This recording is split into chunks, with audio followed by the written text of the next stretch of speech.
Amado irmão, amada irmã, saúde e paz. Aqui estamos, na comunidade orante, para proclamar a palavra, porque somos chamados e desafiados a fazer de nossa casa, como da igreja, casa da palavra. Se fizermos de nossa casa e da igreja casa da palavra, nós daremos conta de ser a casa do pão, a casa da caridade e a casa da missão. Preparemos nossos corações e mentes para escutar a palavra de Deus que proclamaremos hoje, acolhendo dos sermões de São Fulgêncio de Ruspe, um bispo, esta reflexão. Lembremo-nos das palavras do Senhor. Amai os vossos inimigos, fazei o bem aos que vos odeiam e orai pelos que vos perseguem e caluniam. O Senhor nos ordena assim a entendermos a caridade até os inimigos, abrindo o nosso coração de cristãos também aos que nos perseguem. Qual será a nossa recompensa? Sempre perguntamos. O que será dado a quem observa este preceito?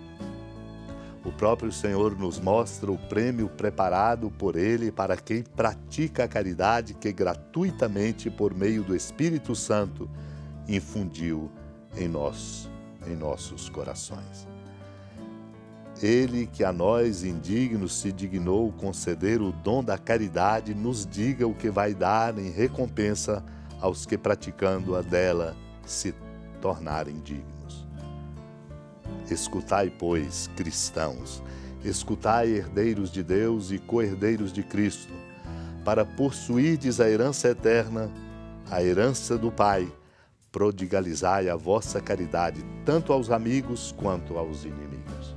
A ninguém recuseis a caridade, que é um bem comum, não terreno, mas celeste, distribuído indistintamente a todos os homens.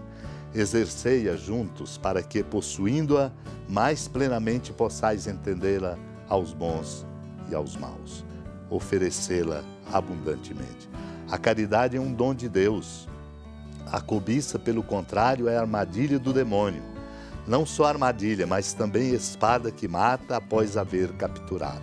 A caridade é a origem de todos os bens, a avareza é a raiz de todos os males. Naquele tempo disse Jesus: com quem hei de comparar os homens desta geração? Com quem eles se parecem? São como crianças que se sentam nas praças e se dirigem aos colegas dizendo: tocamos flauta para vós e não dançastes. Fizemos lamentações e não chorastes. Pois veio João Batista, que não comia pão nem bebia vinho, e vós dissestes: ele está com um demônio. Veio o Filho do Homem, que come e bebe, e vós dizeis: ele é um comilão e beberrão, amigo dos publicanos e dos pecadores. Mas foi a sabedoria justificada por todos os seus filhos.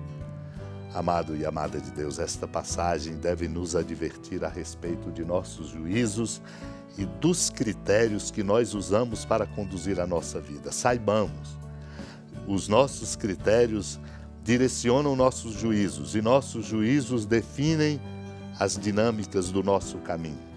Por isso é muito importante, com humildade, colocar-se sempre em confronto com a luz da palavra de Deus, porque precisamos nos colocar na condição de aprendizes, de rever a nossa vida e de não simplesmente vivermos uma convicção a respeito do que julgamos e daquilo que fazemos em consequência dos nossos julgamentos.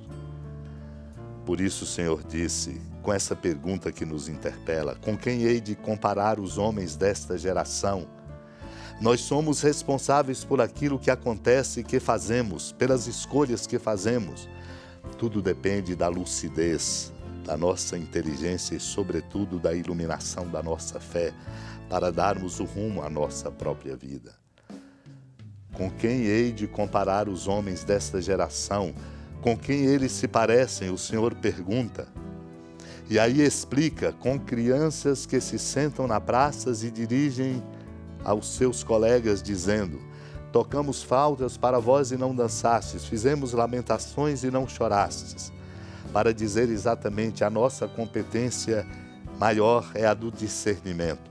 E o discernimento se faz à luz de princípios e de valores. Por isso, ouvimos muitas vezes desvarios de palavras, julgamentos inadequados, juízos incorretos. E por isso perdemos o rumo e, como sociedade, não encontramos, portanto, a direção de que precisamos. O Senhor explicita esse desafio ao se lembrar que João Batista veio, não comia pão e nem bebia vinho, no entanto, diziam dele, está com um demônio. O Filho do Homem come e bebe e chamam-no de comilão e beberrão, amigo dos publicanos e dos pecadores. Prestemos bem atenção, meu irmão, minha irmã. A caridade é um dom de Deus. A cobiça, pelo contrário, é a armadilha do demônio. Não só armadilha, mas também espada que mata após haver capturado.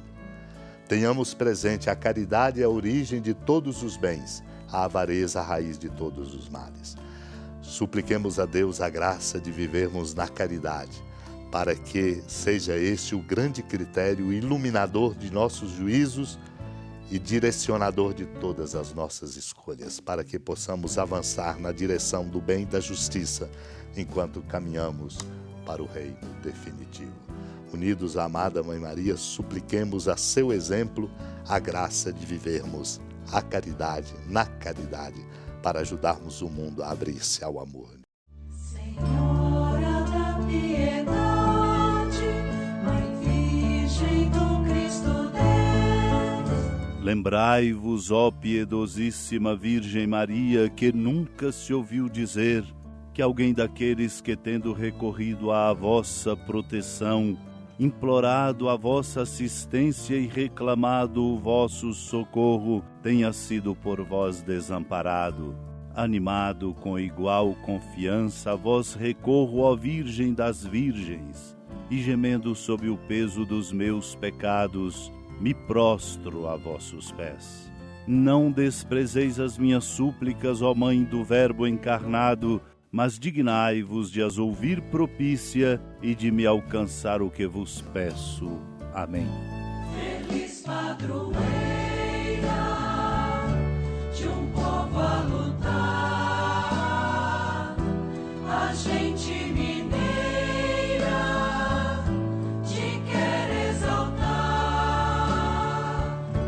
não só lá na serra, tu és esplendor de toda esta terra, também és fulgor.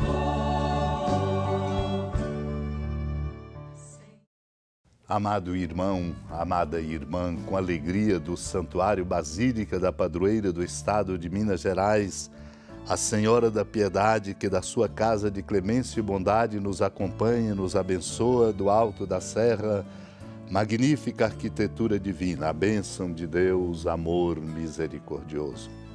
Pai, Filho e Espírito Santo, desça sobre sua família, proteja sua casa, sustente sua vida, fecunde o caminho missionário de nossa igreja, nos encha de sabedoria e permaneça conosco para sempre. Amém. Feliz padroeira de um povo a lutar, a gente